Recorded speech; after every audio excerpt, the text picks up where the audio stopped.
Hi, I'm Dr. Nikita Shah. I'm an obesity medicine doctor and founder of Weight Sense Lake Nona, where I help people who want to lose weight, gain health, and transform into their best selves using science-based medicine and personalized obesity treatment. Today on the show, I have a very special guest. Her name is Dr. Michelle Quirk. She's a board-certified pediatrician, a certified run coach with the Roadrunners Club of America, and she's the founder of Mindful Marathon, which is where she helps running become easy and fun for busy professionals. She uses an informed, enjoyable, and effective approach, and she coaches her athletes for a lifelong love of running. Dr. Quirk, welcome to my first episode. I'm so excited to have you here today. Um, I know you haven't always been a runner, and you found running in your 30s, and you found it changed your life. So tell me a little bit about that and your story. Yeah, well, thank you so much for having me. And I didn't know that I was the inaugural episode, so this is exciting.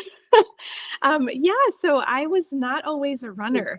I found running, in my early 30s, and I was a kid who really struggled with sports. And I would look at the runners on the track team and the cross country team and think that they were made out of something different than I was. And I tried to run over the years. Like I had friends who were runners. They seemed to find a lot of enjoyment in it. And I tried and quit so many times I lost count. So when it finally stuck, I I was in kind of a rough spot in my life. Like I had just finished my residency and there was a lot of change, like new job, newly married, studying for the boards, like all of the things at once. And my dad was diagnosed with lung cancer. And so it was sort of like one more one more huge thing in this midst of like all the rest that was going on. And it just hit me one night that I was talking to a family in the emergency department where I worked about like living a healthy lifestyle and making sure we get exercise and eating well and all of these things and getting sleep. And, here I was not doing any of those things. And so I sort of had this moment with myself, like I need to, if I'm talking the talk, I need to walk the walk. And that following day when I got home, I was like, you know what, I'm going to lace up these running sneakers and give it another go. And what changed for me that time was that I just took it in a small dose. So I was like, you know what, I'm going to go around the block just 5 minutes and that'll be that. Like I'll do 5 minutes and we'll just work from there. And I found that I could do 5 minutes and then I kept going out there. And 5 minutes went to 10, went to 15. I talked my husband into signing up for our first 5K later that year. And like, I like to say the rest is history. Of course, like a lot happened, over the last 10 years, but that's how it started, 5 minutes around the block. That is so incredible. I had no idea that was your story. You know what you said about not being a runner or thinking that people were made from a different fabric. And then just like starting small, I've definitely had that experience before too, where I've thought those people are different than me. But I too have found that like with just committing to like a little bit at a time, we can really like prove ourselves wrong and also become like that. Mhm. And like I used to hate running. I tell my kids all the time that I was the girl who hid in middle school when we had to run laps and like let the other people run. And then I would join them on the fourth lap and I would just sit there and count because I couldn't do it. Like I didn't know there was a technique to running. I didn't know that you have to build stamina. I felt like it was just thrown out there. And but since then, I too have taken up running and I've done 5Ks and once I've done a half marathon. Yeah, so this is really great. So what was your can you tell me a little bit about like how we can encourage people to find their motivation to exercise? Yeah. This is a common topic and a common question that I get. Like, for me, like what gets you out of bed in the morning to tie on your sneakers? And I think that you might have to think about this one for a little bit. I like to have my athletes like journal about it, even if take like 5-10 minutes and sit with a blank piece of paper, sit at your computer, and just think about why you want to make the change that you do. And this is really for anything, but for exercise especially, because if the why is not big enough, it won't get you out of bed in the morning. And I like to tell people, like, I'm not a morning person, but I do most of my runs in the morning. And when the alarm goes off and it's cold here in Pennsylvania in winter, I am not like, woohoo, I can't wait to go out on the trail. Like, it takes a little bit of encouragement and self-talk to say, like, hey, I need to, get out of the bed and get on the trail. So I think if you spend some time with yourself and really think about your why for wanting to make the change, whatever that may be, you want to live a long and healthy life, to be around for your kids, your grandkids. You want to take a crazy trip and hike, in the mountains somewhere, whatever it may be. But think about your why, and maybe your short term and your long term, and write those down. I have people post it in a place where they can see, like the bathroom mirror or the refrigerator, just so that it's a reminder every day, why am I tying on my shoes? I love that. I share this purpose of the why so often with my patients too. Also, it's a way to just kind of override our natural motivational triad. Like, we as humans, we want to rest.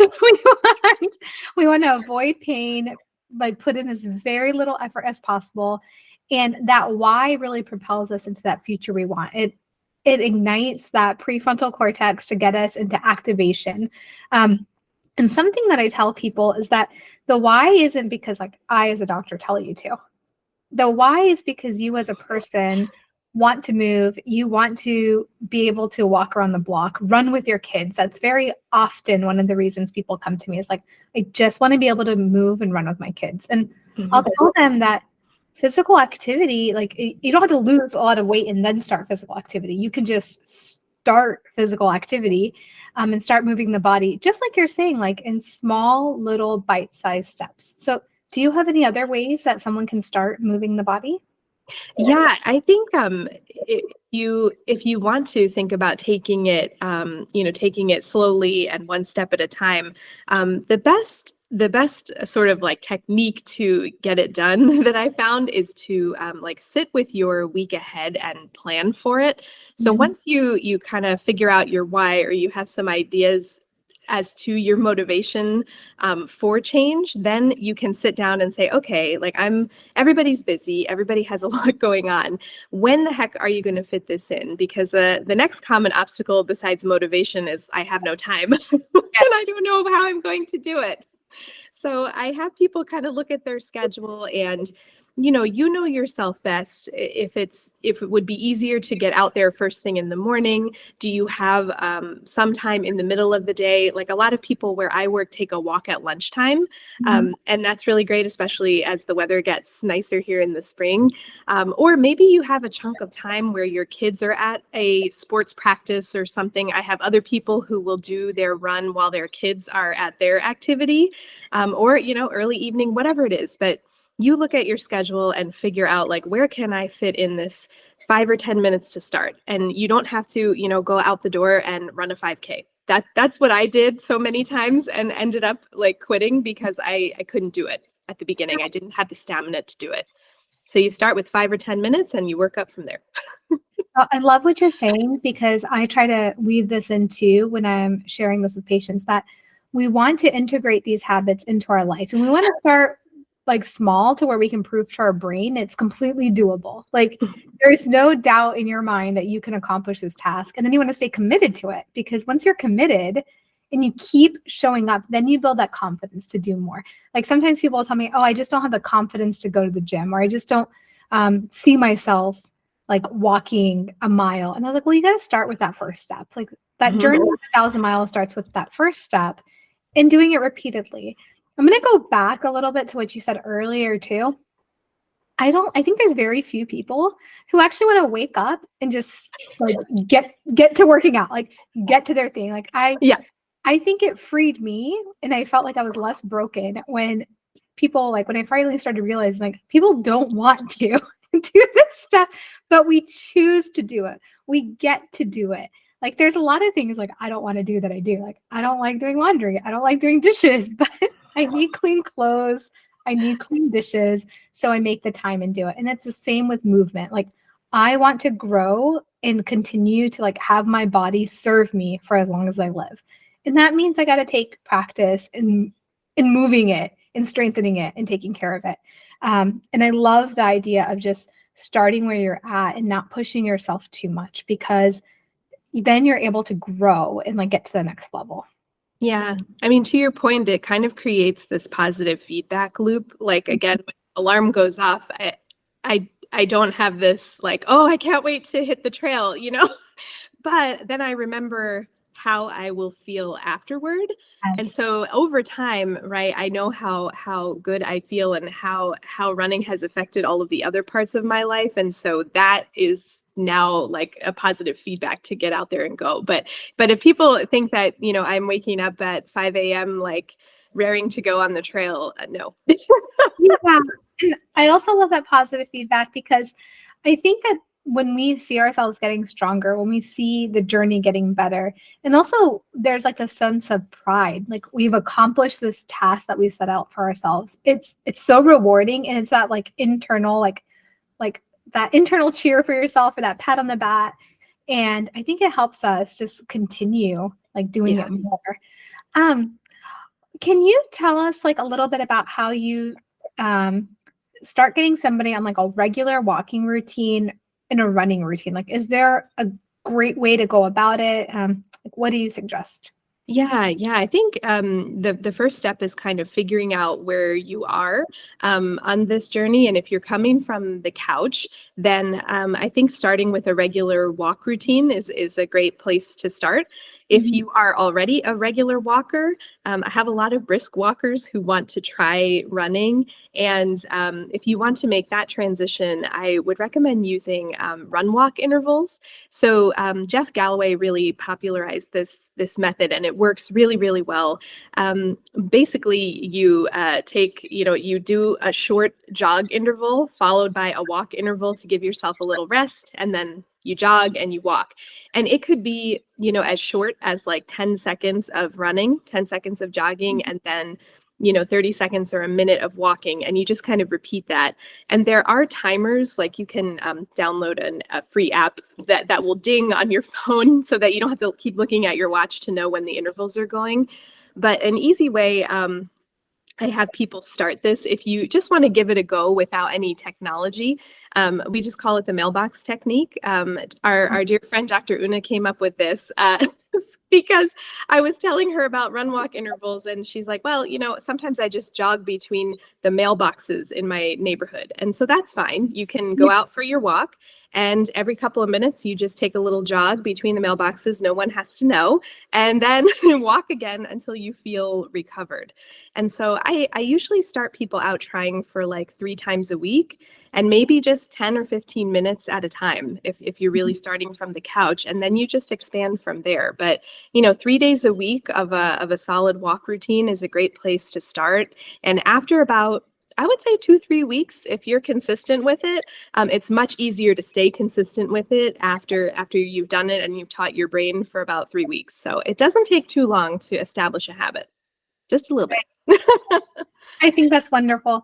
Can you tell me some strategies? Like there'll be times where we're exercising and starting an exercise routine, and then life happens, and there could be like a stressor, or a family member gets ill, work picks up, like something can go on where that time you had reserved for walking or running doesn't seem to be there anymore.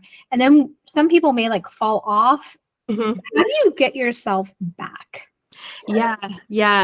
This happens a lot. And I think one missed workout is no big deal, but then it just sort of, like it perpetuates a little bit, and it's like, oh, I missed one, I missed two, I missed the whole week, and then before you know it, it's been like 2 months since you got out there for a walk or a run, and that happens for a lot of people. I think the important thing to remember is that no one workout is really going to make or break anything, right? But something is better than nothing. And so if it's an especially rough week, and you're used to getting out there 3 or 4 times in a week, but you can only get out there once, that's okay. Like this is going to happen. And even with my people who are training for half marathons and marathons, like no training cycle is perfect, or at least I've never had one. And I don't think I've ever met anyone who's had that. And we're not going to do 100% of the runs on the training plan. We're not elite runners, right? We're not paid to run, and we're doing this for fun. So I think, the sooner you can get your sneakers back on and get back out there, even if it's a shorter workout than you're used to, even if it's one time instead of your 3 times a week, it's better than nothing. It'll just kind of reinforce that feeling for your brain. And hopefully when you're out there, you're like, oh, I remember why I'm doing this and I feel so good. And I really need to, be able to fit this in somehow. But yeah, it happens. And I think, it's okay at the beginning to say, okay, I'm going through a little bit of a rough patch here. That's fine. But the rough patch, that too shall pass, and you'll get back out there.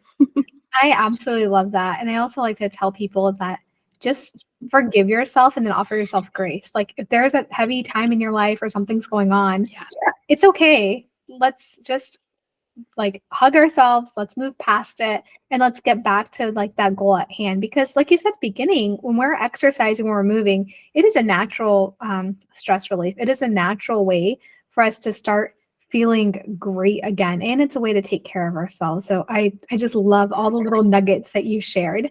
Is there anything else that you think is important for people to know?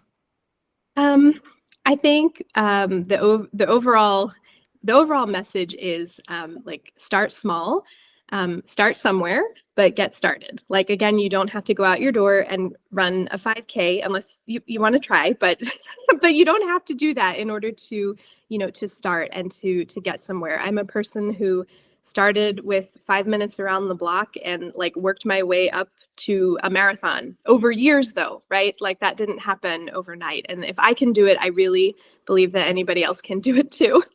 Awesome. And then Dr. Quirk, can you tell us a little bit about this exciting movement and meditation retreat you're hosting?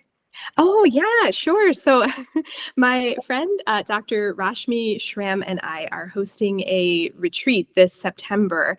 Dr. Rashmi is, if you don't know her, she's a meditation coach, and she is amazing. She taught me how to create a consistent meditation routine, and that has changed all sorts of wonderful things in my life. So I have the movement piece. She's got the meditation piece, and we're coming together in Charlottesville, Virginia. It is for women. It is a Sunday through a Wednesday in September. We are going to meditate. We are going to hike and walk on the trail at this beautiful resort, and we're very excited about it. So you can find out about it on my website or Dr. Rashmi's. It's mindfulmarathon.com/retreat, or you can just find it from the homepage of the website. But we would love to have you. Awesome. And then can you also tell me the best way that people can contact you if they are interested in running coaching and if they want to work with you? Yeah. I mean, probably the website is the best place, but if you are on social media, on Instagram, I am at mindful.marathon, and all of the links are in the bio there, or on Facebook, I am myself, Michelle Quirk. Thank you so much. Anything else you want to leave with us? I think if people are looking to get started with a walking routine or a running routine and you kind of want to dip your toe in, there's a free walk plan that you can download on the website. So if you're like wanting to do it, but you're not sure, you can print something out, get it on the fridge, and it's there for you. Oh, I love that. Thank you so much. Yeah, thank you so much for having me. Thank you.